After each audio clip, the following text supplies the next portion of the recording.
RPG stands for role-playing game. The word role has a very broad meaning. When it comes to combat, the most common roles the characters of these games can play are tank, which is usually a warrior with heavy armor and a lot of health, holding down a lot of enemies and absorbing damage. A support, which buffs and heals party members, making sure they stay alive for a longer time. A mage, which can use its mana to cast powerful spells, bursting damage in huge areas, dealing with a lot of enemies at the same time, or finishing off a dangerous enemy really fast. And then there is the damage dealer, constantly dealing steady amounts of damage, tearing down the enemy's health.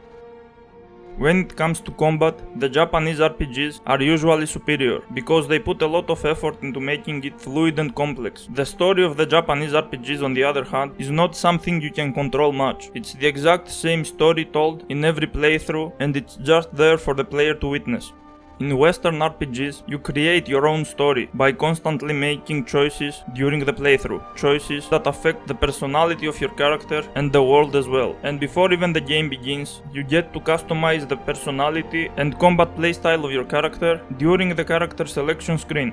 So in Japanese RPGs, the gameplay is almost entirely focused around the combat, but the Western RPGs divide the gameplay into three parts. One of them, of course, is the combat, another one is the immersive simulation, where the player can interact with objects and decide what to do with them, and the third part being the visual novel, where the player interacts with the game's non-playable characters, engages into dialogues, and depending on the choices, the story progresses with certain events happening.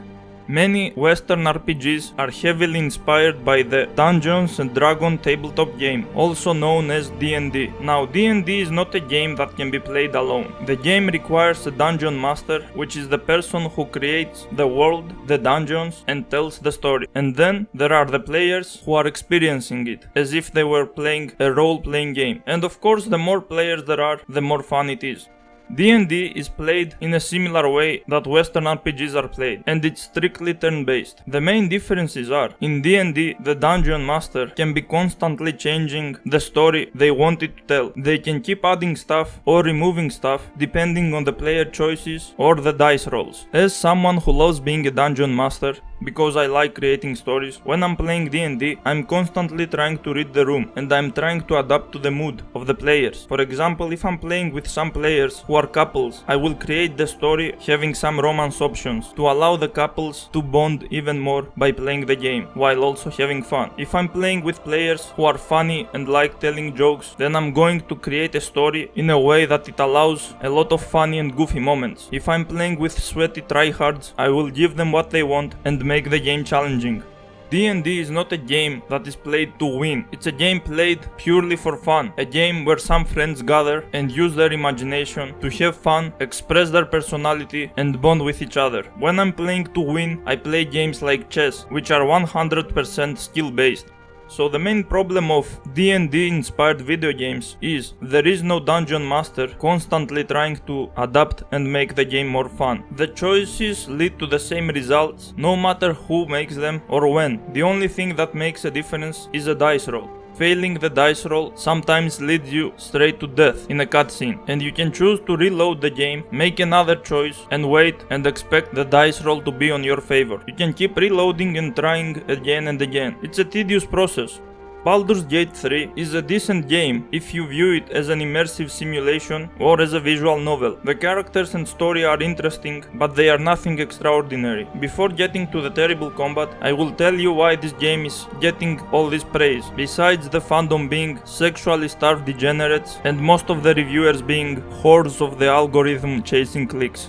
So here's the thing, in the older Western RPGs and visual novels, there wasn't even any voice acting. The games were played like reading a book, where you read the decisions you want to make, and after making the decisions, you read the responses, and if your decision leads to some action happening, you didn't get to see that action, you had to read what happened as well. After technological advancement, voice acting was added to the genre, which made things a lot easier. You didn't need to read the responses of the non-playable characters you are interacting with anymore. anymore. You could just hear them talking, and you had a good idea of how they sound, the tone of their voice could tell you a bit of how they feel, and it became easier to immerse yourself while also less training to your eyes, since you do less reading. It's similar to the books evolving into audiobooks, where instead of reading a book, you can play the record of someone else reading the book for you thanks to technology.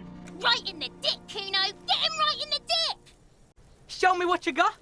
What you got there? What you got, huh? Show me what you got. Go fuck your mom! Baldur's Gate 3 took an even bigger step forward and transformed a recorded audiobook to a movie. Almost all of your choices lead to a cutscene, where you don't just hear what's happening, you also see exactly what they are doing. And creating a cutscene for almost every option requires a ton of effort. That's worthy of some respect. The squirrel lunges at your foot and bites it.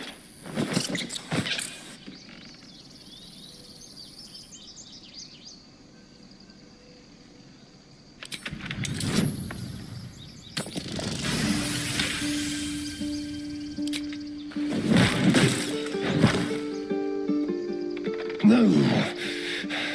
What did you do? Oh, it's everywhere. You ruined a perfectly good snack. You claim victory over the squirrel, though you're not sure why you were fighting to begin with. The problem is, there are very few interesting outcomes of these choices. Most of them just lead to death or combat. And speaking of combat, here's the worst part of the game. The combat is supposed to be a strategic turn-based game. Almost every single one of your moves requires a dice roll, and the dice roll decides how effective your move is going to be. So if you are unlucky, no matter how good your strategy is, it can still fail. And the opposite is also true. If you are lucky, no matter how stupid your strategy is, it can still succeed. So how much strategy does the game really require? The game allows you to stick in doing the same exact thing over and over again until you get favorable results, by reloading the game constantly. That's one way to play the game, and it can work. It's a tedious process, but it still allows even the filthiest casuals to win without any effort. Unlike Dungeons and Dragons, there is no dungeon master here to help the players when things go terribly bad, or give them an extra challenge if they get too lucky. The game often feels like a breeze when you destroy everything without much effort, and other time it feels impossible, like you were just meant to be destroyed by terrible luck. So you reload and try again. So unlike Dungeons and Dragons, you play this game to win, because without winning, you can't progress the story, you can't see what's next. You can have fun while trying to win, but you can't have fun while you constantly lose, because you will get tired of seeing the same things over and over again. I am someone who likes to find the most effective tactics available in a game, and in this game I did that, so I can waste less time by repeating the tedious process of reloading the game every time I get unlucky. So while trying to get better at the game, I realized one of the most effective tactics is using extra summons. The more party members you have, the more chances rolling the dice you have, which means your chances of success are increased by default. It almost feels like an exploit, but the most efficient tactic that I found by far is staying far away outside of the enemy's field of view to make sure the enemies won't see you, so they won't make any moves on you. So what you do is, you step in, you hit with a bow from far away, and you immediately step outside. The enemies will keep taking damage without trying to figure out where the attacks are coming from, because the AI is terrible. You can beat almost everything with this strategy with almost 100% success rate. Even if you keep missing a lot, since you are not taking any damage, you just keep retrying until it gets done. It's way faster than dying and reloading the game constantly.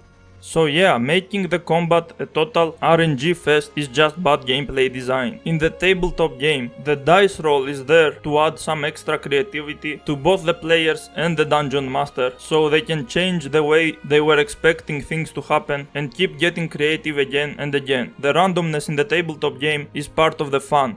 In a video game, since you are playing to win, you want to have more control over your actions, and you want your strategies to succeed based on your skill, instead of the game just allowing you or crushing you whenever it feels like.